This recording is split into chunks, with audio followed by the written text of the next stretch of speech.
예, 잘 아시겠지만, 우리 가정엔 저와 아내, 그리고 아들, 이렇게 세 가족이 우리 가정입니다. 제가 결혼한 건 알고 계시죠? 네. 간혹 총각인 줄 아는 분이 있어서.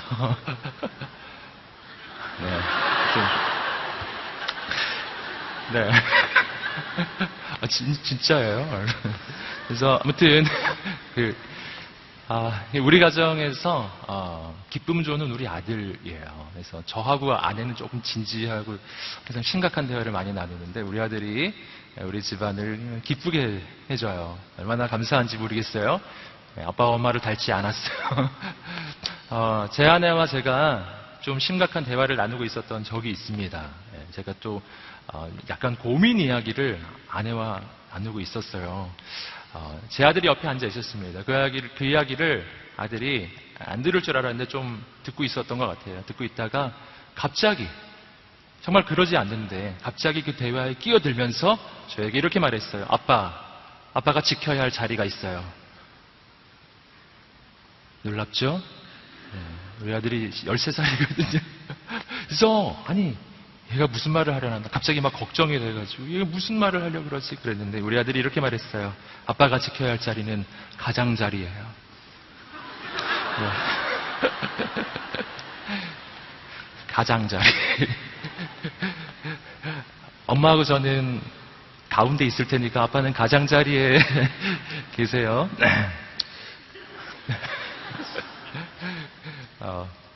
그렇죠. 오늘 우리의 인생에는 지켜야 할 자리가 있더라는 것이죠. 저는 그 이야기 들으면서 진짜 사실은 많이 웃기도 했지만 진짜 감동받았어요. 그래, 내가 지켜야 할 자리, 가장자리를 지켜야지. 이런 생각도 했었는데 오늘 우리의 인생의 이 영성이 뭔가라고 이야기한다면 그것은 지켜야 할 자리, 그 자리를 지키는 것이라고 할 수 있습니다. 있어야 할 자리, 바로 거기에 있는 것이죠. 가장이 가장의 자리에 있는 것보다 더 중요한 것은 하나님의 사람이 하나님의 사람의 자리에 있는 것입니다. 오늘 그런 의미에서 여러분 잘 오셨어요. 예배의 자리, 바로 이곳에 오신 여러분을 축복합니다. 우리가 있어야 할 자리, 은혜의 자리, 하나님이 계시는 자리, 하나님의 말씀을 듣는 자리, 가장 소중한 자리, 여러분 그 자리를 지키는 것이 중요합니다. 하나님께서 놀랍게 역사하실 것입니다. 옆 사람에게 한번 말해 주시겠습니다. 은혜의 자리에 잘 오셨습니다. 아멘. 오늘도 우리가 하나님의 그 은혜와 하나님의 역사를 기대합니다. 오늘 말씀은 사도 바울이 처해져 있는 그 상황과 관련돼 있죠. 사도 바울은 지금 매우 어려운 상황 가운데 있습니다. 사도 바울은 지금 투옥되어 있는데요. 사실은 이 앞과정을 생각해 보면 사도 바울이 처한 상황이 얼마나 어려운 상황이었는지 우리가 조금 더 짐작해 볼 수가 있습니다. 바로 우리가 얼마 전에 사도행전 말씀을 묵상했기 때문에 아마 여러분 기억하실 거예요. 사도 바울이 지금 투옥된 것이 로마에서 최초로 일어난 일은 아닙니다. 그는 예루살렘에서 이미 감옥에 투옥된 상태였어요. 거기서 감옥에 몇 년 동안 있었는가? 2년 이상의 세월을 감옥에 있었어요. 이미 예루살렘에서 2년 이상 감옥에서 시간을 보냈고요. 그리고 가이사에게 상소하는 바람에 배를 타고 지금 로마로 압송돼 왔고, 그리고 로마 감옥에 지금 갇힌 상태입니다. 오늘 빌립보서를 쓰는 바로 그 시점은 바로 그때를 이야기하는 거예요. 빌립보서를 쓰는 시점은 로마 감옥에 갇힌 상태였는데 이 투옥 상태가 이미 예루살렘에서의 2년, 그리고 압송되어 오는 그 과정, 그리고 로마에서 또 그 감옥에 갇혀 있는 시간까지 합치면 최소한 3년 이상의 시간을 이미 감옥에서 보내고 있는 상황이에요. 지금 사도 바울의 상황은 그런 상황입니다.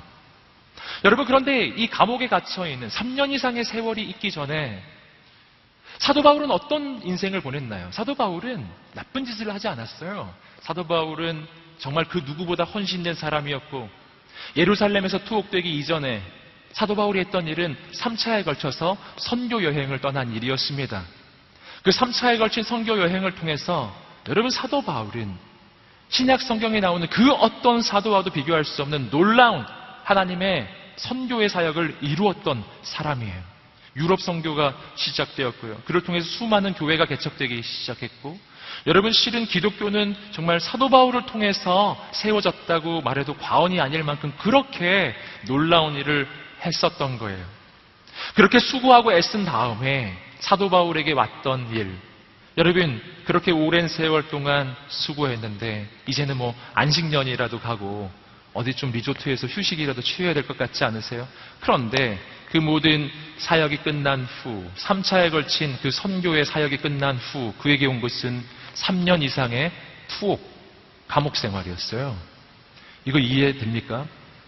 여러분, 잘못을 저지른 후라면 이해도 될 것입니다. 하지만 사도 바울은 그렇지 않았어요. 수고하고 헌신한 것이었거든요. 그런데 다음에 오는 것이 감옥 생활인 거예요. 여러분, 여기서 우리는 사도 바울의 그 처한 그 상황이 이 땅에 있는 그 어떤 누구보다도 상당히 어려운 상황 가운데 처해 있다는 것을 알게 돼요.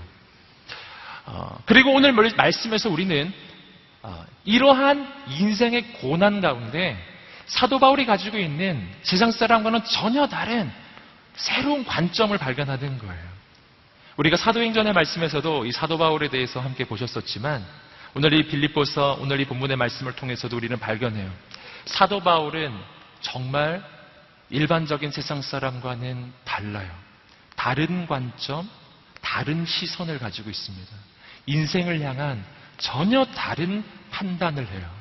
그렇기 때문에 이 사도 바울은 감옥 속에 있어도 그 어떤 상황 속에서도 낭망치 않고 절망하지 않는 인생이 되는 것입니다. 여러분, 저는 오늘 이 말씀이 선포될 때에 오늘 고난 가운데 있는 인생, 특별히 애쓰고 수고한 후인데도 고난이 있는 인생, 인생의 환난 가운데서 여러분, 사도 바울과 같은 새로운 영적인 관점이 그러한 사람들에게 열려지게 되기를 주님의 이름으로 축복합니다. 그때 우리는 환경과 조건을 이길 뿐만 아니라 그 가운데 기뻐하는 인생이 될 것입니다. 자, 함께 하나님의 말씀 보시겠습니다. 우리 12절 말씀을 다시 한번 읽어 보시겠습니다. 시작. 형제들이여,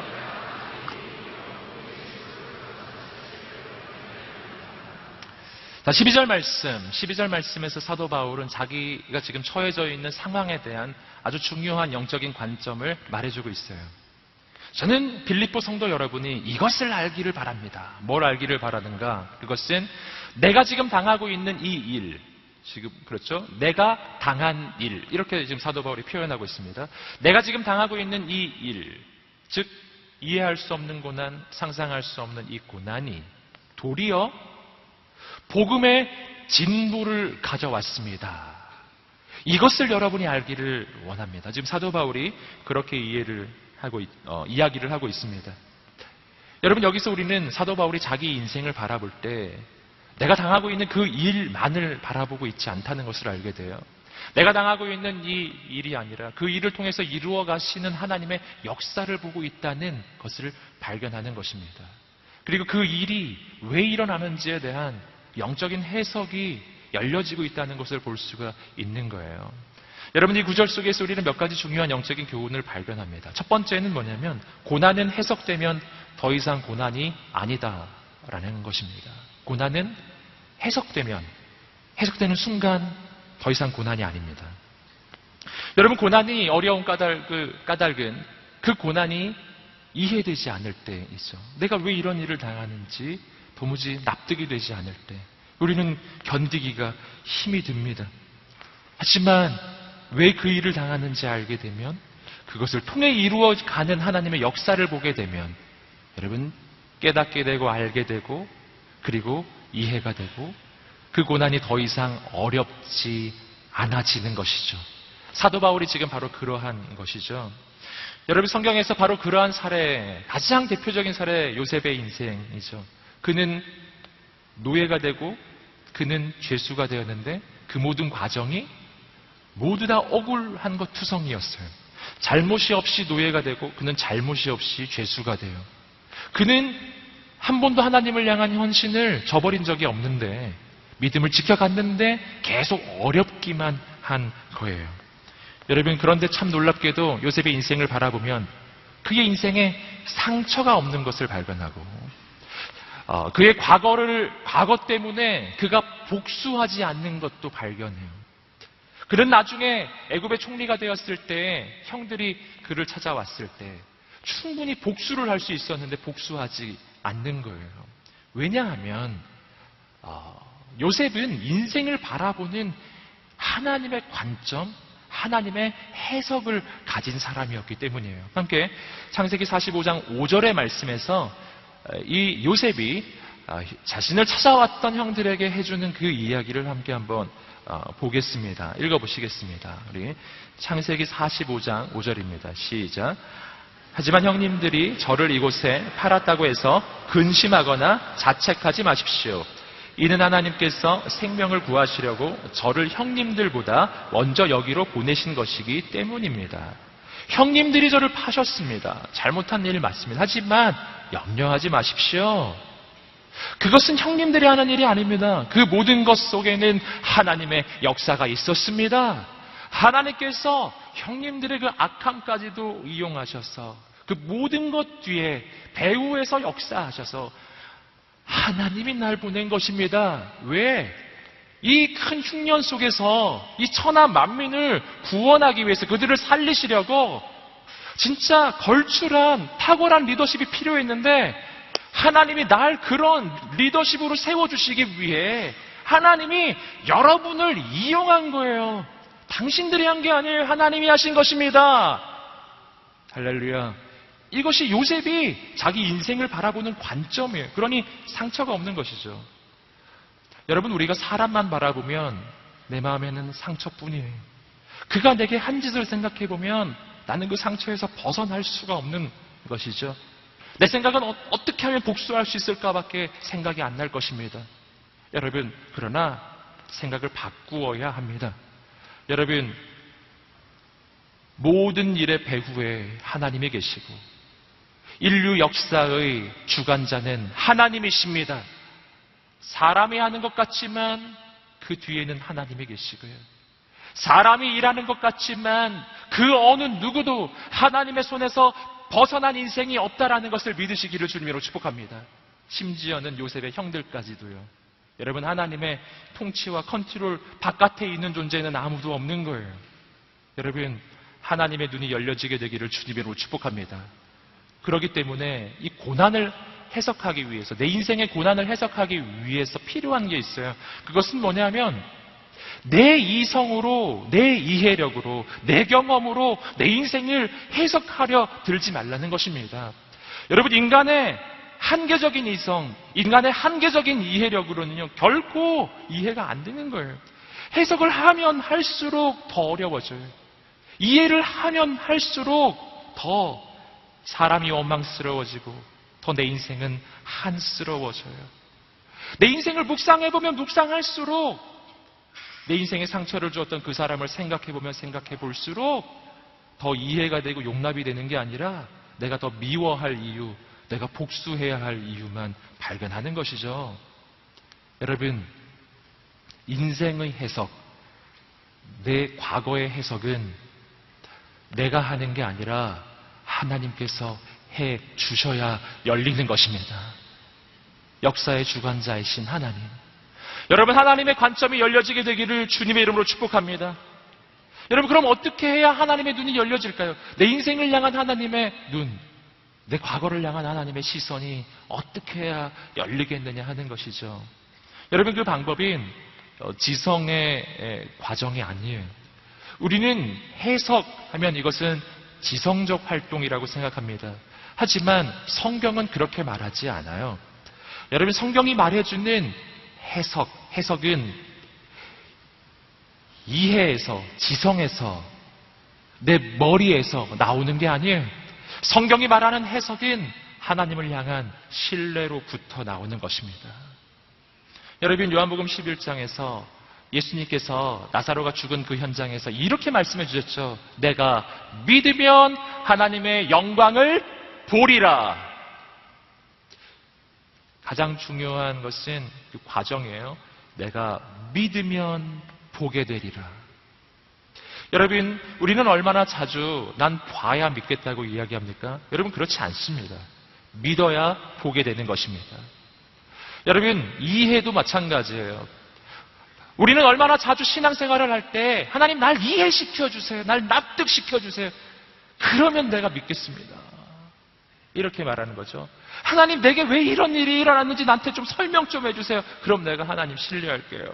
우린 이렇게 하나님 앞에 기도할 때가 많습니다. 여러분, 그러나 이해해야 하나님을 신뢰하게 되는 것이 아니에요.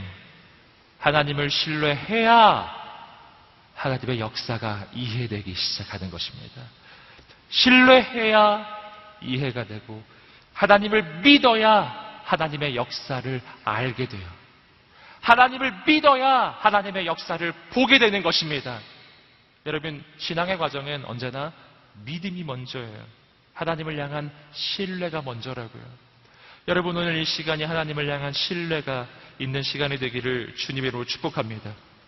여러분, 사도 바울이 바로 그런 것이죠. 여러분, 사도 바울, 말이 좋아서 지금 사도 바울의 이 고백이 그냥 읽혀지는 것이지요. 여러분, 사도 바울의 진짜 삶의 상황 속으로 우리가 한번 들어가 본다면 지금 사도 바울처럼 억울하고 지금 사도 바울처럼 절망스러운 인생이 어디에 있겠냐고요. 그 오랜 동안의 모든 수고는 다 헛수고였던 것만 같은, 여러분, 그런 마음 들지 않으시겠어요? 여러분, 하나님에 대해서 불평하고 원망할 만도 하잖아요. 여러분, 인간의 이성과 인간의 지식으로 만약 사도 바울이 자신의 삶의 상황을 바라봤다면 결코 이런 고백은 할 수가 없는 것입니다. 여러분, 사도 바울은 하나님을 신뢰합니다. 믿음의 관점으로 하나님을 바라봅니다. 그리고 그 하나님을 향한 신뢰 속에서 자신의 인생을 다시 바라보는 거예요. 그러면 인생에 나를 괴롭히고 나를 어렵게 하는 그 사람, 혹은 내 인생을 지금 어렵게 하고 있는 이 상황이 보여지는 것이 아니라 그 가운데 역사하는 하나님이 보일 줄 믿습니다. 여러분, 눈이 열리게 되기를 주님의 이름으로 축복합니다.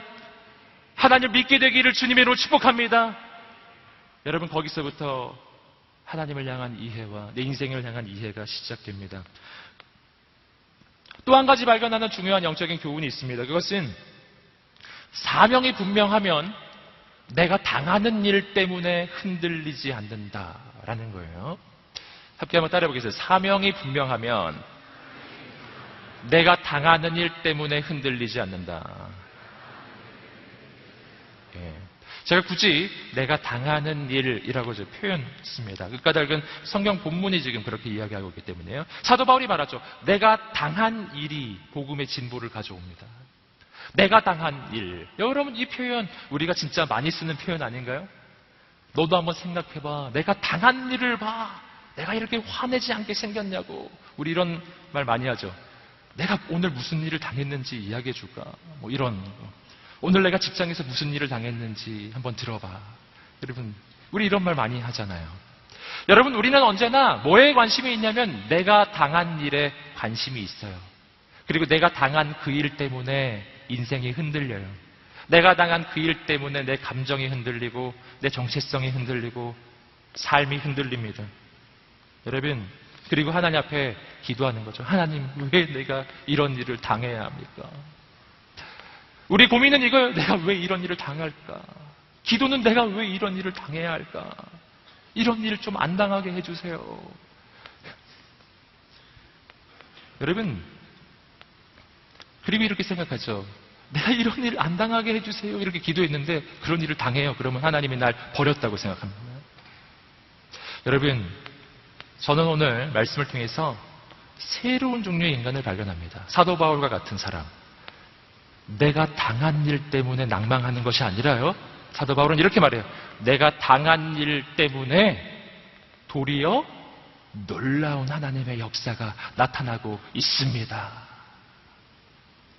여러분, 어떻게 사도 바울은 이렇게 볼 수 있을까요? 그 까닭은 사도 바울은 내가 무슨 일을 당하느냐에 주목하는 사람이 아니라 사명에 주목하는 사람이기 때문이에요. 사명이 분명하면 내가 당한 일 때문에 흔들리지 않게 되는 것입니다. 여러분, 그렇기 때문에 오늘 우리의 인생이 흔들릴 때 한번 다시 확인해 볼 게 있습니다. 우리 젊은 날 얼마나 자주 인생이 흔들려요. 내가 직장에서 당하는 일, 여러분 사회에서 당하는 일, 학교에서, 가정에서, 관계 속에서, 친구 관계 속에서, 여러분 동료 관계 속에서 내가 당하는 여러 가지 일들이 있잖아요. 누구나 자기가 당하는 일이 제일 큰 법이에요. 옆 사람이 걸린 암보다 내 손톱에 찔려있는 가시가 난 진짜 더 큰 병이에요. 내가 보기엔 이 가시가 불치병이에요. 인생은 다 그래요. 인생은 자기가 당한 일이 제일 힘든 것이죠. 여러분, 내 인생이 흔들릴 때 점검할 것은요, 내가 당한 일이 얼마나 크냐가 아닙니다. 그것 때문에 흔들리는 게 아니기 때문이에요. 내 인생이 흔들리는 이유는 내가 큰 일을 당했기 때문이 아니고 사명이 선명하지 않기 때문이에요. 사명이 분명하지 않으면 인생이 흔들려요. 사명이 정확하지 않으면 내 인생의 목적, 하나님이 내 인생에 무엇을 위해 살아야 할지 주신 그 목적과 사명이 정확하게 서 있지 아니하면 내 관심은 언제나 내가 무슨 일을 당하고 있고, 사람들은 날 어떻게 대우하고 있고, 사람들은 날 어떻게 보고, 이러한 것에 관심이 돌아가게 돼 있어요. 그것이 내 인생을 흔들기 시작하는 것입니다. 저는 여러분 격려하고 축복합니다. 사명자의 관심은 내가 당한 일에 있지 않고 사명자의 관심은 하나님의 사명에 있어요. 그리고 사명이 선명할 때 그 어떤 일을 만나도 하나님의 사람은 그 모든 일을 뚫고 나가게 되는 줄 믿습니다. 저는 오늘 우리의 인생에 하나님의 사명이 세워지게 되기를 주님의 이름으로 축복합니다. 어제 제가 옛날에 담당했던 공동체 리더십들하고 좀 한번 만난 기회가 있었습니다. 제가 설교 시간에 몇 번 언급했었던 제가 첫 번째 맡았던 공동체, 대학청년부에서 첫 번째, 제가 그때 나이가 33살. 네. 제가 33살, 진짜 정말 어린 나이에 처음으로 맡았던 공동체, 바울대학부라고 하는 대학부, 지금은 없는 전설 속에만 있는 대학부예요. 네. 네. 정말 한마디로 얘기하면 익스트림 공동체라고 할 수 있어요. 네. 예배는 아침 10시 반에 드렸는데 외부 극장, 소극장에서 예배 드렸기 때문에 리더십들은 아침에 7시에서 8시 사이에 다 와야 해요. 리더십, 그 공동체에서 리더십이 되면 아침에 한 8시까지 와서 중보기도부터 시작하는데 그 중보기도는 기도할 장소가 없기 때문에 길에서 해요. 길에 서서 기도하고 예배 준비하고 예배 드리고 나서 소그룹을 하고, 소그룹은 한 장소가 없기 때문에 인근에 호프집을 빌려서 했었거든요. 그래서 호프집에서 소그룹 끝나고 나면 대학로 마로니에 공원 나가서 노방 찬양하고 그 다음에 매주 오디오 나가서 계속 노방 전도하고 섬기고 클린 무브먼트하고, 그래서 하루의 모든 일정이 끝나고 나면 저녁 6시에서 7시 정도가 되는데, 여러분 아마 그걸 가지고 이렇게 힘들다고 하나, 우리는 저녁 8시에 끝나는데 혹시 그런 생각하실지 모르겠는데 그 공동체는 아침 8시에 시작했었거든요. 그리고 저녁 6시에서 7시 사이에 모든 것이 끝이 나요. 할렐루야.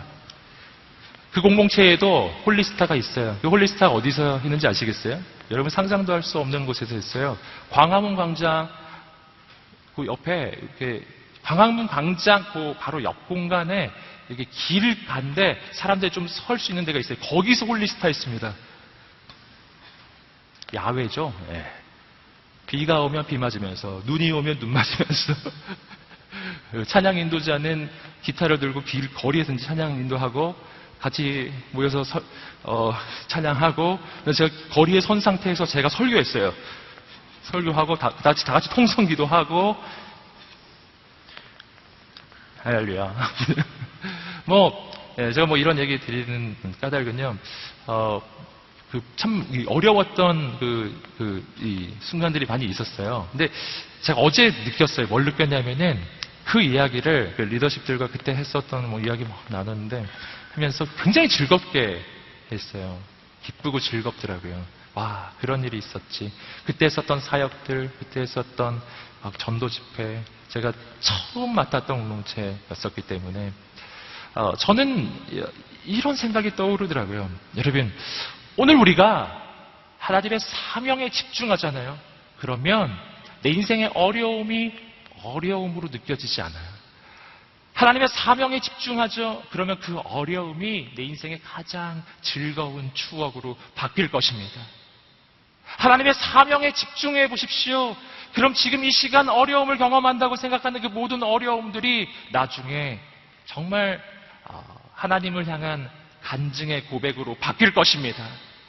전 여러분을 격려하고 축복합니다.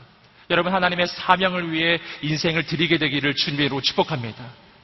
때로는 어려울지도 몰라요. 하지만 기꺼이 그 길을 가십시오. 나중에 그 기억은 하나님의 승리의 추억으로 바뀔 것입니다. 그렇기 때문에 오늘 본문의 말씀에서 또 한 가지 발견하는 중요한 영적 교훈은 상황이 아니라 사명을 위해 살아야 한다는 것입니다. 여러분 오늘 우리의 인생이 정말 자꾸 실패하게 되는 아주 중요한 까닭이 있습니다. 그것은 내 인생의 목적을 상황에 둔다는 것입니다. 그러한 인생을 향해서 하나님 주시는 말씀 마태복음 6장 25절 말씀입니다. 함께 한번 읽어보시겠습니다. 시작. 그러므로 내가 너희에게 말한다.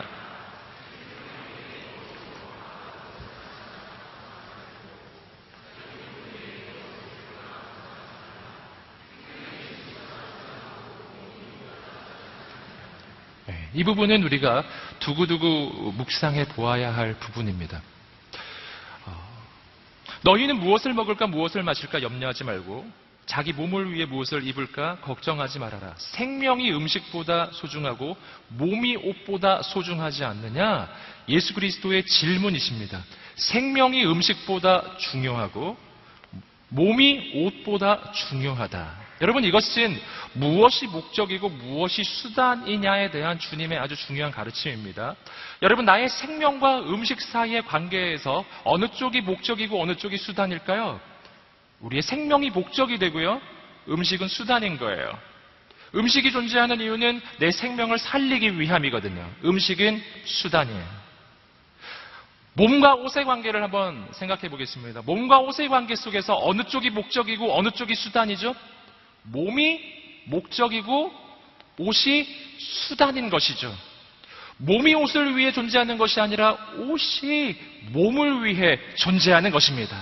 이것이 굉장히 중요한 구조예요. 이것이 주님이 가르쳐 주시는 아주 중요한 하나님의 관점입니다. 여러분 그런데 오늘 이 시대의 이 땅을 한번 돌아보십시오. 그러면 이 목적과 수단이 바뀌어 있다는 것을 여러분 발견하실 거예요. 여러분 분명히 생명이 음식을 위해 존재하는 것이 아니고 분명히 몸이 옷을 위해 존재하는 것이 아닌데 여러분 이 시대에 얼마나 많은 청년들이 인생의 목적을 이야기해보라고 하면 너의 인생의 꿈이 뭐냐고 한번 말해보라고 이야기하면은 얼마나 많은 청년들이 이렇게 얘기합니까? 나는 더 좋은 차를 타고 더 넓은 집에 살고 더 좋은 옷을 입고 남들보다 더 좋은 음식을 먹는 인생. 젊어서는 고생하고 애쓰고 그렇지만 내가 열심히 돈을 벌어서 나중에 은퇴한 후에는 진짜 전 세계를 여행하고 휴양하면서 놀면서 맛있는 음식 먹으면서 그렇게 사는 거. 여러분 혹시 여러분 우리 인생의 꿈이 그거 아닐까요? 우리 인생의 꿈이 혹시 그런 꿈이 아닌가요? 여러분 오늘 말씀을 통해서 우리는 다시 깨달아야 합니다. 여러분 무엇이 목적입니까? 더 좋은 옷이 내 몸을 헌신해야 할 목적이 될 수 있을까요? 더 좋은 음식 먹는 것이 내 인생을 드리는 목적이 될 수가 있는 것이냐는 것이죠. 오늘 주님이 그게 아니라고 말씀하시는 것입니다. 음식을 위해 살지 말고 옷을 위해 살지 말고 집을 위해 살지 말고 더 나은 조건을 위해 살아가는 인생 되지 말아라. 그건 너의 인생의 목적이 될 수 없는 것들이기 때문에 내 인생의 목적은 옷이 아니에요. 내 인생의 목적은 차가 아니에요. 내 인생의 성공의 척도는 더 좋은 차를 타고 있는 게 아니라고요. 내 인생의 목적은 뭔가요? 여러분, 주님은 목적과 수단의 관계를 우리 인생 가운데 분명히 하라고 이야기하는 거예요. 음식이 목적이 아니에요. 음식을 놓고 보면 내 인생이 목적이 되고요. 그렇다면 내 인생을 드릴 목적은 뭘까요? 그것이 바로 하나님의 사명이에요. 그리고 하나님은 말씀해 주시는 거예요. 그렇다면 먹고 입고 자는 건 어떻게 하느냐? 진짜 그거 필요한 것들인데 그거 어떻게 해야 되는 걸까요? 주님이 이렇게 말씀해 주셨어요. 마태복음 6장 26절 말씀 함께 읽어 보시겠습니다. 시작. 공중에 나는 저 새들을 보라. 씨를 뿌리지. 하늘에 계신 너희 아버지께서 먹이신다. 너희는 새들보다 얼마나 더 귀하냐. 다 읽지 않았지만 마태복음 6장 26절 이 하반절을 쭉 읽어보시면 주님의 설명이 계속해서 나와요. 너의 인생이 얼마나 귀한 인생이냐. 이것이 하나님의 메시지예요. 너의 몸이 얼마나 소중하냐. 너의 인생이 얼마나 소중하냐. 이 말은 무슨 말이냐면 하나님이 우리의 인생을 귀하게 보신다는 뜻이에요. 이렇게 외쳐볼까요? 나는 귀하다. 할렐루야. 네. 한번 따라해 보시겠어요? 나는 가치 있다. 안 하시는 분이 있어서 옆 사람에게 들리도록 말해주세요. 당신은 가치 있는 사람입니다. 이것이 하나님의 메시지예요. 여러분, 당신은 가치가 있어요. 누구에게? 하나님께. 하나님께 당신은 가치가 있어요. 왜냐하면 당신은 하나님의 아들, 딸이거든요. 여러분, 부모는 아들, 딸에게 관심이 있고요. 아들, 딸은 언제나 부모에게 가치 있는 존재예요. 뭐보다? 옷보다, 음식보다. 내 자녀가 더 가치가 있는 거예요. 여러분, 저는 아들이 있습니다. 아까 말했던 그 아들. 여러분, 우리 아내는 음식을 합니다. 저도 일주일에 한 번은 아들을 위해 밥상을 차려줍니다. 할렐루야. 여러분, 그런데 왜 그렇게 할까요? 왜냐하면 음식보다 아들이 귀하기 때문에. 우리 아들에게 밥상 차려줄 때 돈 많이 듭니다, 여러분.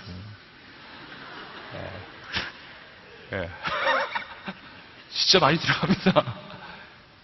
여러분, 우리 아들을 위해 옷을 삽니다. 돈 많이 듭니다.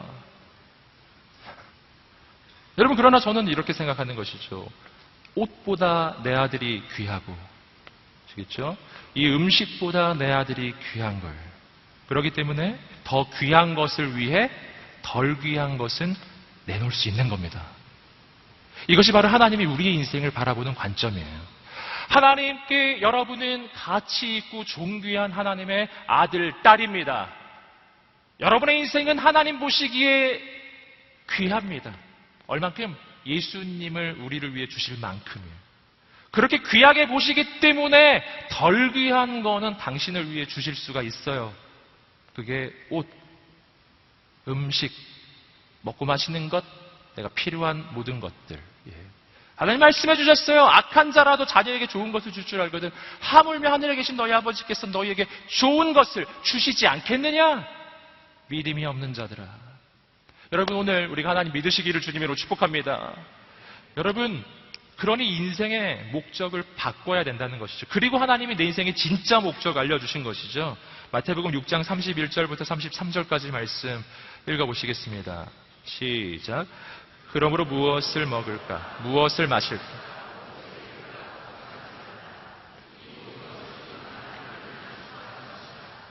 하늘에 계신 너희 아버지께서는 너희에게 이런 것이 필요하다는 것을 아신다. 오직 너희는 먼저 그의 나라와 그의 의를 구하라. 그리하면 아멘. 염려하지 말아라. 염려하지 말아라. 염려하지 말아라. 먼저 그의 나라와 그의 일을 구하라. 그러면 이 모든 것을 너희에게 더하시리라. 여러분, 사명을 위해 사십시오. 그러면 하나님께서 여러분의 인생을 채우십니다. 사명을 위해 인생을 거십시오. 그러면 하나님께서 여러분의 삶의 상황을 아름답게 인도하실 것입니다. 이것을 믿으시기를 주님의 이름으로 축복합니다. 할렐루야. 여러분, 계속해서 빌립보서 1장 13절과 14절 말씀은 이렇게 이야기하고 있어요. 시작. 내가 이렇게 사슬에 온 친위대와 다른 모든 사람들에게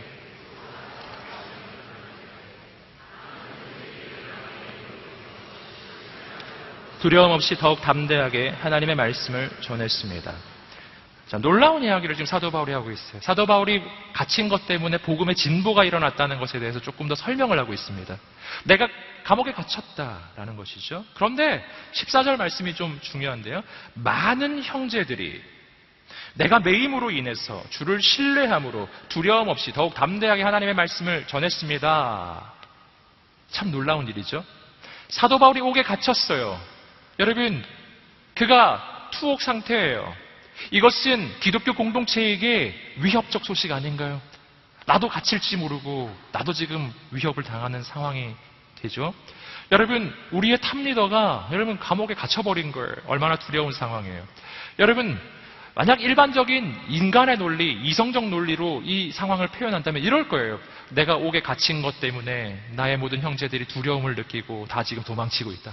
뭐 이래야 지금 맞는, 이 논리적 흐름이 맞는 거예요. 근데 지금 말을 보시면은 인간의 논리로는 논리적으로 앞뒤가 맞지 않는 이야기를 하고 있어요. 뭐라고요? 내가 갇힌 것이 모든 사람에게 다 드러났고 내가 갇혔다는 소식이 다 들려졌다. 그래서 많은 사람들이 더 주님을 신뢰하고 많은 사람들이 더 복음을 담대하게 전하고 있습니다. 말이 안 되죠. 앞뒤가 안 맞잖아요. 내가 옥에 갇히니 많은 형제들이 더 주님을 신뢰하더라. 이상하잖아요. 여러분, 바로 이러한 역사예요. 이것이 바로 세상이 감당할 수 없는 주님의 몸된 교회 공동체에서 일어나는 일이에요. 세상의 논리가 통하지 않는 공동체, 세상의 생각이 통하지 않는 공동체, 세상의 기대와는 다른 공동체. 이 정도쯤 되면은 다 쓰러져 있어야 정상인데 환란이 다가올수록 이 공동체는 더 견고하게 서고 핍박이 다가올수록 더 놀라운 하나님의 기적이 일어나고요. 여러분, 어려움이 다가올수록 더 많은 사람이 하나님 앞에 헌신하는 공동체, 주님의 몸된 교회 공동체, 이 시대에 대한, 이 시대를 변화시키는 하나님의 방법, 바로 교회입니다. 저는 우리 공동체가 그런 공동체라고 믿습니다. 여러분, 오늘 이 본문의 말씀에서 중요한 영적 교훈 몇 가지를 또 발견합니다. 첫째는 뭐냐면 내가 멈출 때 하나님의 역사는 시작된다라는 겁니다. 내가 멈출 때 하나님의 역사가 시작된다. 여러분, 오늘 말씀은 사도 바울의 사역이 멈춘 거예요. 이 멈춘 게 하루 이틀 이야기가 아니라 지금 벌써 3년 정도, 3년 영어의 지금 세월에 사도 바울의 모든 미니스트리가 멈춰버린 거예요. 사도 바울이 지금 구속됐으니까요. 감옥에 지금 투옥된 상태. 뭘 할 수 있나요? 물론 그 과정에서 그 감옥 속에서 전도도 했지만 실은 바깥에서 할 수 있는 전도의 사역은 끝난 것이죠. 아무것도 할 수 없는 상태. 인간적으로 보기에는 너무 큰 손실처럼 보이지 않으십니까? 사도 바울처럼 걸출한 이러한 사역자, 이 사람을 좀 풀어줘서 세상에 다니면서 사역을 하게 한다면 얼마나 더 놀라운 일이 일어날까요? 우린 그렇게 생각해요. 그런데 이상하게 하나님은 이 사도행전부터 쭉 읽어보시면 사도 바울의 이 투옥 상태를 계속 지속해요. 이렇게 훌륭한 사람이 계속 감옥에 갇혀서 별일 없이 그냥 계속 시간을 보냅니다. 여러분, 이것은요, 하나님의 메시지입니다. 메시지. 무슨 메시지냐면요, 하나님의 역사는 사람이 하는 것이 아니라 하나님이 하시는 것이라는 사실이에요. 여러분, 사도 바울이 그의 사역을 멈출 때요, 그때부터 더 놀라운 일이 일어나요. 오늘 말씀이 그걸 이야기하고 있어요. 사도 바울의 사역이 투옥으로 멈추어졌을 때 14절 말씀, 다시 한번 자막을 한번 보여주시겠습니다. 14절 말씀. 14절 말씀을 한번 보여주세요. 다시 읽어보겠습니다. 시작. 많은 형제들이 내가 매임으로 인해서 주를 신뢰함으로 두려움 없이 더욱 담대하게 하나님의 말씀을 전했습니다. 여기서 중요한 부분은 많은 형제들이라고 하는 표현입니다. 사도 바울 한 사람이 투옥됐는데 그것을 보고 소수의 헌신된 사람이 헌신했다는 말이 아니에요. 한 사람이 투옥됐는데 많은 사람이 일어나기 시작해요. 여러분, 하나님의 역사는 하나님이 하십니다. 그렇기 때문에 오늘 우리 인생을 바라볼 때 이 중요한 영적 깨달음 하나를 붙잡으셔야 합니다. 그건 뭐냐면 내 인생에 하나님의 스톱 사인이 났을 때, 내 인생에 하나님의 스톱 사인이 나와서 내 인생이 멈춘 것처럼 느껴질 때, 그때 여러분, 우리는 너무나 자주 하나님의 역사가 내 인생에서 멈춰버린 것이라고 자꾸만 생각해요. 여러분, 그러나 그렇지 않아요. 여러분, 나를 향한 스탑 사인은 하나님의 역사의 시작, 스타트 사인인 줄 믿습니다. 여러분, 내 능력이 끝나는 거기서 하나님의 역사는 시작하는 거예요. 내가 멈추는 순간 하나님의 기적이 시작합니다. 여러분, 이것이 오늘 우리의 인생의 믿음이에요. 여러분, 내가 어떻게 할 수 없는, 지금 사도 바울처럼 내 인생이 이제 더 이상 어떻게 할 수 없는 상황 속에 몰린 사람들 혹시 계신가요? 난 더 이상 뭘 할 수 있는 게 이제는 없어요. 내 인생은 이제 정말 막다른 골목에 몰려 있는 거예요. 내 인생에는 빨간불이 들어왔어요. 아무것도 할 수 없어요. 만약 그렇다면 오늘 말씀을 통해서 여러분에게 하나님의 메시지를 전합니다. 정말 그렇다면 이제 무슨 시간인지 아시겠어요? 이젠 당신이 뛰는 시간이 아니라 하나님이 뛰기 시작하는 시간이에요. 할렐루야. 그거 아시죠? 레슬링 할 때, 프로 레슬링 중에서 두 사람씩 팀을 이뤄서 하는 게 있어요. 그게 이 말씀 보면 생각이 나더라고요. 두 사람이 팀을 이뤄서 할 때, 터치하면 이제 이게 사람이 바뀌는 거죠. 그래서 막 하다가 내가 막 죽을 것 같아. 그러면은 나의 한 팀인 그에게 손을 터치하면 그가 내 대신 들어오는 거죠. 바로 그런 거하고 비슷해요. 여러분, 내 인생의 끝까지 갔어요. 여러분, 난 이제 그만해야 하는 거예요. 난 이제 링 바깥으로 나가는 거예요. 그러면 하나님의 손에 터치가 된 거예요. 내 대신 하나님께서 일하기 시작할 것입니다. 더 놀라운 일이 시작될 거예요. 지난 여름에 샤이닝 글로리 사역 제가 했었던 거 기억나시죠? 여름, 겨울로 진행이 됐는데 그 사역했던 기억이 나더라고요. 이번 샤이닝 글로리가 72기 샤이닝 글로리였는데 그 어느 샤이닝 글로리보다 사실은 쉽지가 않았어요. 왜냐하면 이 샤이닝 글로리가 시작하기 2주 전에 신청된 숫자를 확인해 봤는데 40명이었어요. 이건 굉장히 심각하거든요. 왜냐하면 샤이닝 글로리는 80명이 정원이에요. 80명이 정원입니다. 그리고 들어가는 그 강당 자체가 80명이 들어가야 꽉 차는 거예요. 40명 가면 반밖에 없잖아요. 이건 샤이닝 글로리를 할 수가 없는 거거든요. 시작하기 2주 전이었어요. 시작하기 2주 전에 40명. 되게 이상한 느낌이 들더라고요. 정말 뭐라고 절망이라고 할 수도 없고 뭔가 좀 무기력하다고도 할 수 있는 이렇게 하면 안 되는데 이런 생각이 들었는데 근데 그때 더 심각한 문제가 있었어요. 그건 뭐냐면 제가 그때 아울리치를 떠나야 했어요. 그 주간에. 제가 네팔 아울리치 갔다 왔지 않습니까?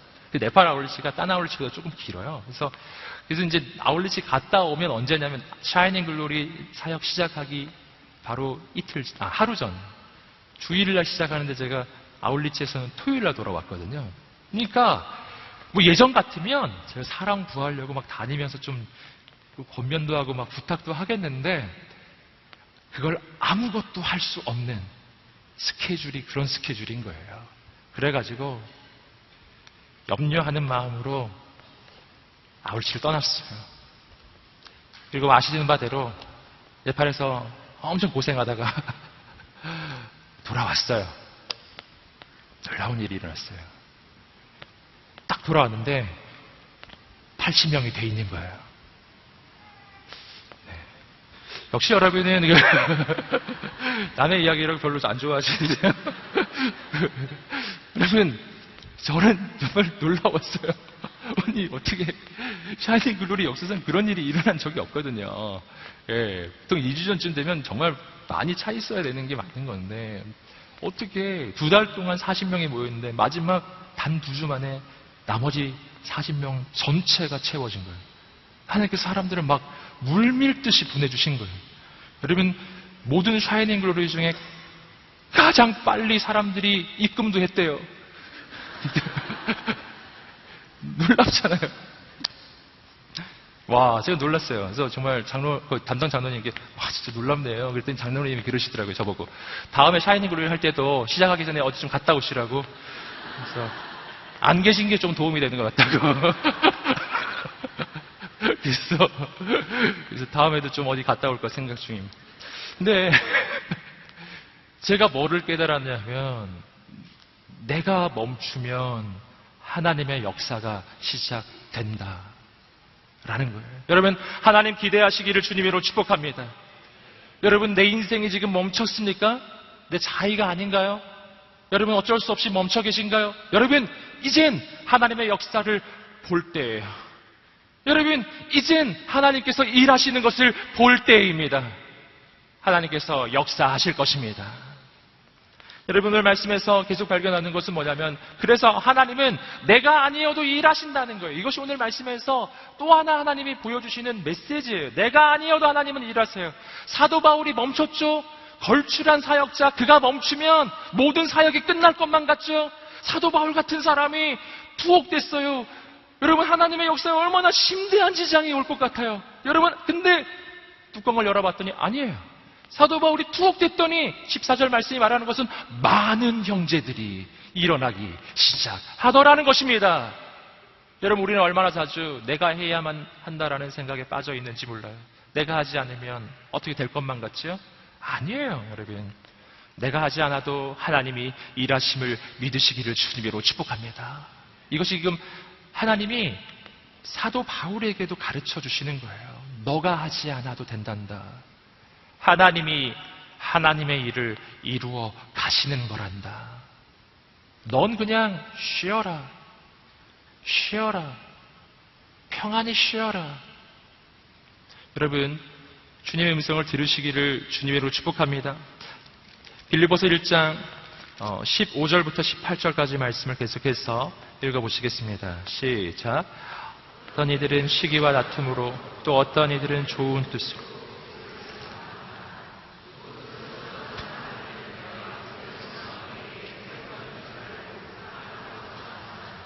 시기와 다툼으로 전하는 사람들은 내가 갇힌 것에 괴로움을 더하게 하려고 순수하지 못하게 다툼으로 그리스도를 전파합니다. 그렇지만 어떻습니까? 가식으로 하든 진실로 하든 전파되는 것은 그리스도니 나는 이것으로 인해 기뻐하고 또 기뻐할 것입니다. 자, 사도 바울이 갇힌 것 때문에 도리어 복음의 진보가 일어났다고 이야기했죠? 그것에 대해서 조금 구체적으로 이야기하고 있습니다. 사도 바울을 사랑하는 사람들은 사도 바울이 투옥된 소식을 듣고서 그 사랑하는 마음으로 더 열심히 복음을 전한 거예요. 이것이 한 종류의 사람이었고요. 근데 또 한 종류의 사람들이 있었습니다. 그들은 사도 바울을 시기 질투하는 사람들이에요. 이들은 평소에도 사도 바울이 그 1차, 2차, 3차 전도 여행 다닐 때 막 놀라운 일을 일어나니까 막 그걸 막 시기했던 사람들이에요. 그런데 어느 날 그 사도 바울, 우리의 강력한 경쟁자 그 사도 바울이 옥에 갇혔다는 거예요. 그러니까 그 경쟁했던 그들도 그리스도인이에요. 그들이 기뻐하는 거예요. 사도 바울이 드디어 갇혔다고. 이제 사도 바울 못 움직이니까 지금 우리가 전도하자. 우리가 사도 바울을 이기자. 이렇게 한 것이죠. 시기하는 마음, 경쟁하는 마음으로 열심히 전도를 한 것입니다.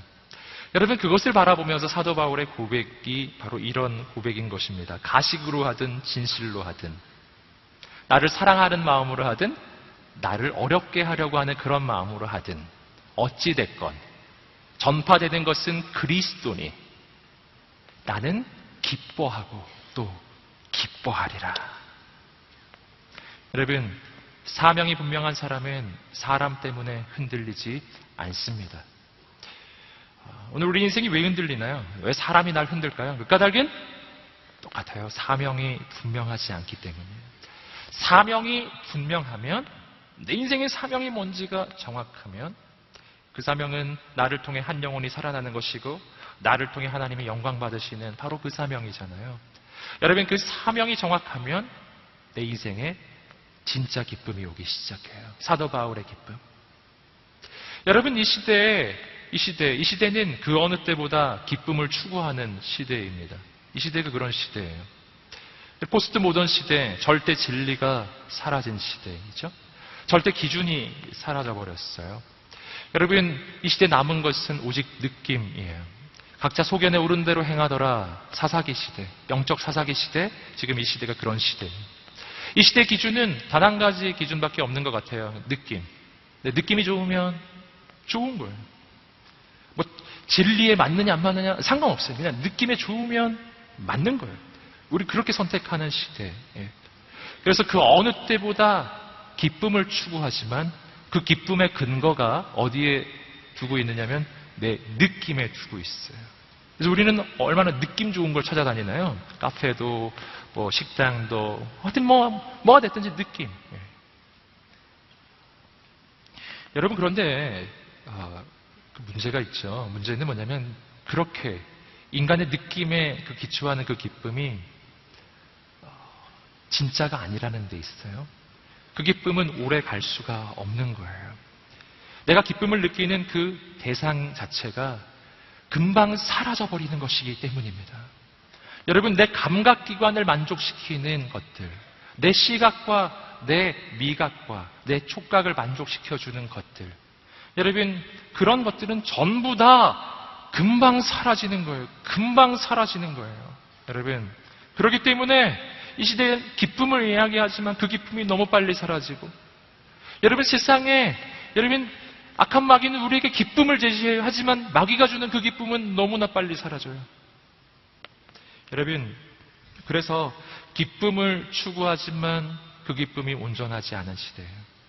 여러분, 오늘 사도 바울을 통해서 진짜 기쁨을 발견해요. 그 기쁨은 함께 따라해 보겠습니다. 한 영혼이 살아나는 기쁨. 아멘. 사도 바울이 그걸 기뻐하는 거잖아요.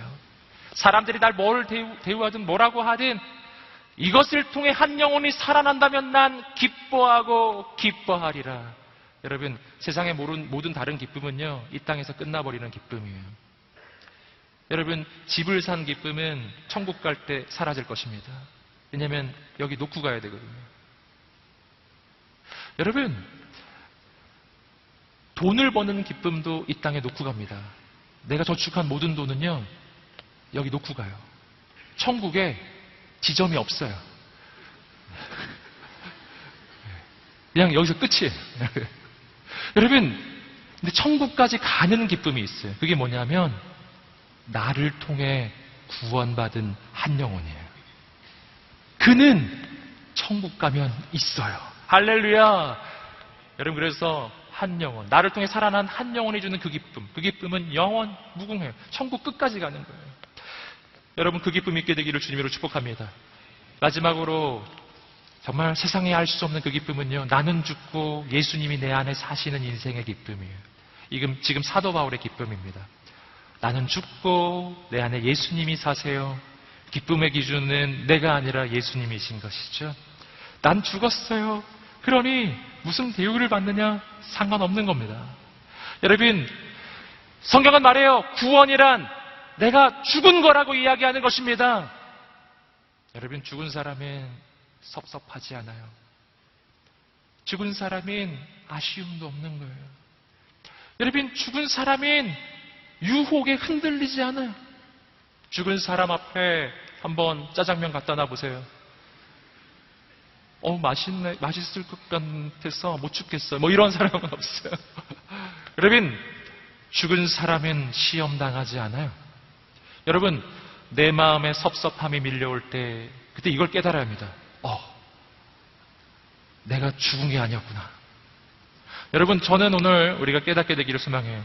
진짜 기쁨, 나는 죽고 내 안에 예수님만 사는 사람의 기쁨, 예수님의 기쁨이 있는 인생 되시기를 주님의 이름으로 축복합니다. 여러분, 그때 우리 인생이 정말 세상이 알 수 없는 그 기쁨을 보게 될 것입니다. 한 영혼이 살아나는 기쁨이에요. 여러분, 하나님의 역사가 이루어지는 그 기쁨이에요. 굳이 내가 아니더라도 그건 괜찮은 거예요. 왜냐하면 난 죽었으니까. 사도 바울은 나를 통해 이루어지는 역사를 기뻐하는 게 아니에요. 다른 사람을 통해서 하나님의 역사가 일어나도 그것도 기뻐요. 왜냐하면 난 죽었으니까. 난 예수님과 함께 죽었으니까. 굳이 내가 아니어도 괜찮은 거예요. 여러분, 저는 오늘 우리의 인생에 이러한 하나님의 기쁨이 시작되기를 주님의 이름으로 축복합니다.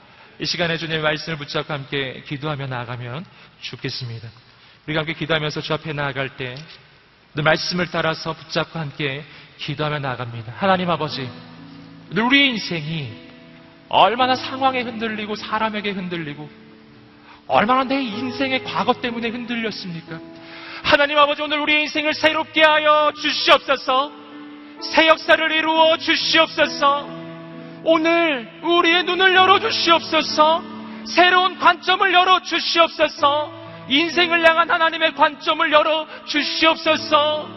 하나님 아버지, 하나님의 시선을 열어 주시옵소서.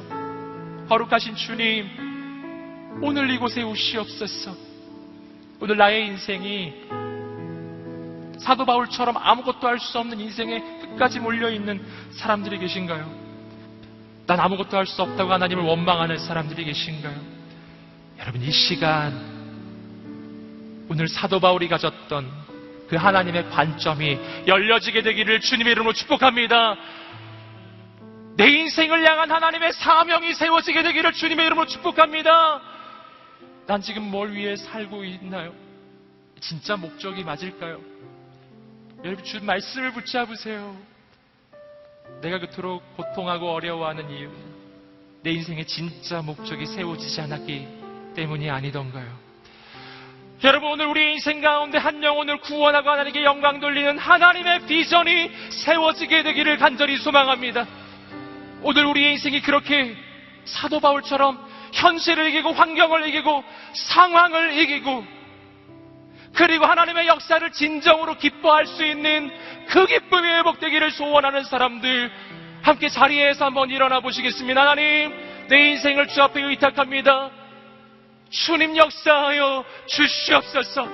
주님 이곳에 오시옵소서. 우리의 눈을 열어주시옵소서. 우리의 기쁨이 회복되게 하여 주시옵소서. 우리 주 앞에 두 손을 들고 우리의 인생과 삶의 상황을 의탁하며 간절히 주여 세 번 외치며 기도하겠습니다. 주여, 주여, 주여. 내 안에가 참 귀한 것 주님을 아니라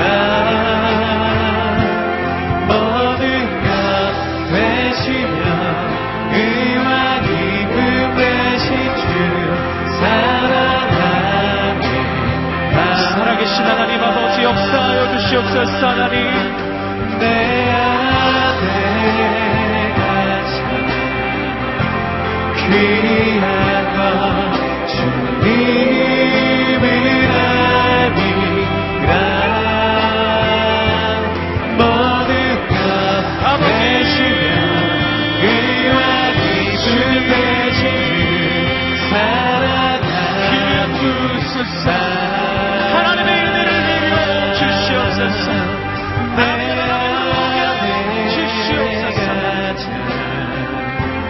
귀한 것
오늘 우리의 마음이 두려운 이유는 오늘 내 마음에 하나님을 향한 원망과 불평과 섭섭함이 밀려오는 까닭은 정말 내 인생이 힘들어서였을까요?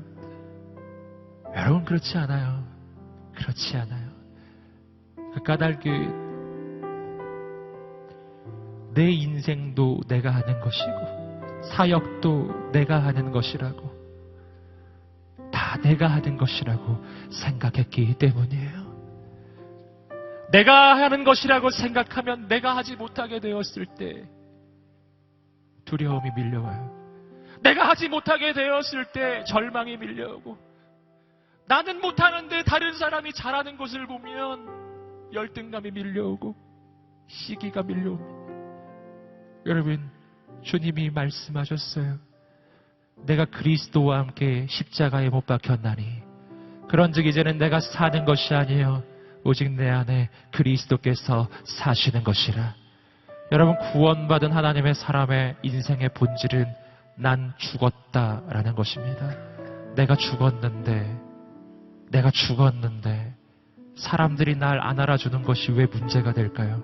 나는 죽었는데 나를 대해주는 사람들의 대우가 왜 문제가 되겠어요? 죽은 사람은 섭섭하지 않아요. 죽은 사람은 상처받지 않아요. 죽은 사람은 낭망하지 않아요. 죽은 사람은 부러워하지 않아요. 죽은 사람은 다른 사람이 잘 되는 것을 축복해요. 저는 오늘 우리 가운데 새로운 깨달음, 내 인생에 대한 영적인 깨달음이 있게 되기를 간절히 소망합니다. 우리 기도할 때, 하나님, 나는 죽고 예수님만 사는 인생이 되게 하여 주시옵소서. 그래서 예수님의 기쁨이 내 기쁨이 되고, 한 영혼이 살아나는 것이 진짜 나의 기쁨이 되고, 하나님 영광 받으시는 것이 나의 기쁨이 되는 그러한 인생이 되게 하여 주시옵소서. 세상 때문에 흔들리지 않는 인생이 되게 하여 주시옵소서. 나는 죽은 것이 아니었던가요? 나는 과거는 죽고 나는 이제는 주님과 함께 다시 사는 인생입니다. 예수님과 함께 다시 살게 하여 주시옵소서. 주 앞에 두 손을 들고 주의 한번에 지명이 나겠습니다. 주여, 역사하여 주시옵소서. 이곳에 오소서. 거룩하신 하나님 주시옵소서. 모처럼 주여 임하사 찬양을 받아주소서. 주님을 찬양하노니 주님을 나는 예수만 사는 인생이 되게 하소서. 왕이신 예수여 오셔서 찾아가사 다스리소서. 주님을 찬양하노니 주님을 경배하노니 왕이신 예수여 오셔서 찾아가사 다스리소서.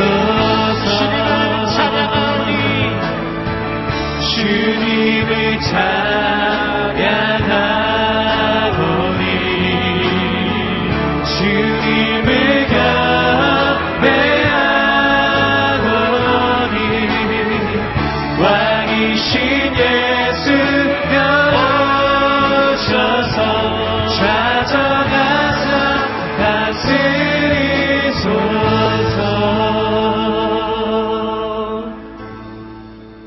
살아계신 하나님, 내 인생을 향한 하나님의 눈을 열어 주시옵소서. 그때 고난은 더 이상 고난이 아니게 됨을 믿습니다. 내 인생을 향한 하나님의 해석을 열어 주시옵소서. 하나님의 뜻을 깨닫게 하여 주시옵소서. 하나님의 사명을 붙잡게 하여 주시옵소서. 사명이 분명해질 때 그 어떤 것도 내 인생을 흔들지 못함을 믿습니다. 한 영혼을 구원하는 하나님의 사명, 하나님께 영광 돌리는 거룩한 인생, 오늘 우리가 그러한 삶을 살게 하여 주시옵소서. 세상에 알 수 없는 그 기쁨을 부어 주시옵소서. 주님 이루실 일을 기대하며 감사하며 예수님의 이름으로 기도드립니다. 아멘. 살아계신 하나님께 감사의 박수를 올려드리시겠습니다. 주님을 찬양합니다. 아멘. 자리에 앉으시겠습니다. 오늘은 매월 둘째 주에 비전 헌금이 있는 주일입니다. 오늘 드리는 헌금은 인도네시아에 세워지는 크리스천 미션 대학을 위한 지원으로 쓰여지게 되겠습니다. 영상을 보시고 그리고 기도하는 마음으로 함께 참여하면 좋겠습니다. I'm living in a place where I have a lot of Muslims here, and which means a lot of Muslims, which also means a lot of chance that I can have to share the gospel. Jadi seperti itulah di mana orang-orang di Indonesia ini sudah mulai mengenal siapa Tuhan yang sebenarnya.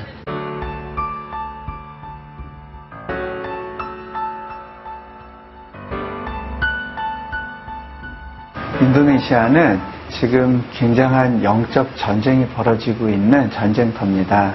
특별히 그동안 무슬림권이었던 지역이 새롭게 부흥이 일어나면서 좋은 교육을 통해서 학생들이 복음을 가진 사람으로 양육될 수 있고 또 무슬림들이 와서 하나님에 대해서 배울 수 있을 뿐만 아니라 기존의 기독교 가정에서 자란 아이들이 선교적인 가능성을 볼 수 있는 그런 학교들이 인도네시아 땅에 많이 세워지는 것이 너무너무 중요합니다.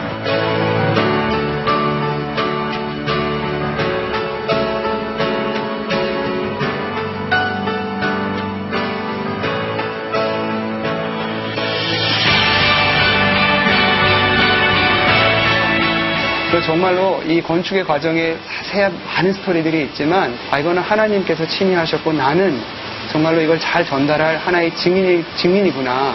그 일을 위해서 참고 기다리고 견디는 시간들 속에서 하나님께서는 항상 일하고 계셨고 거의 좀 꿈꾸는 것 같은 그런 면에서 정말 참 하나님께서 계획해 두신 그런 사역 아닌가 하는.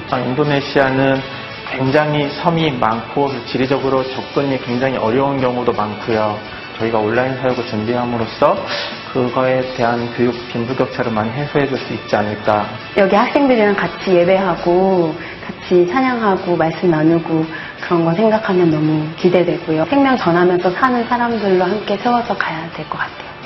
내려놓음의 저자로 알려진 이용규 선교사님이 하나님의 인도와 섭리를 따라 인도네시아로 부르심을 받아 대학 설립을 준비하고 있습니다. 인도네시아는 이슬람의 가장 강력한 중심지입니다. 바로 그곳에 기독교 대학을 세우고 공식적인 학교 사역을 통해서 하나님 나라가 확장되도록 기획하는 일은 결코 인간의 힘으로는 이루어질 수 없는 일입니다. 하나님께서 인도네시아를 변화시키고 계시고 이때에 기독교 정신에 의하여 양육된 지도자들이 그 나라를 이끌고 가도록 지도자 양성에 헌신하고 협력하는 것은 매우 시대적으로 중요한 일이라고 생각합니다. 모든 성도님들 기도하는 마음으로 함께 이 사역을 위해서 헌신하고 동참해 주시면 감사하겠습니다. 감사합니다.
우리 다 함께 자리에서 일어나셔서 봉헌으로 하나님께 기도하며 나가겠습니다.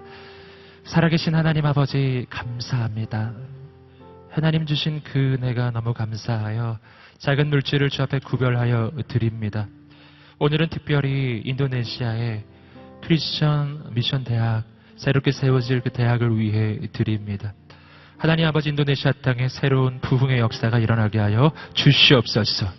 하나님 아버지, 드려지는 모든 손길마다 하늘의 복을 내려 주시옵소서.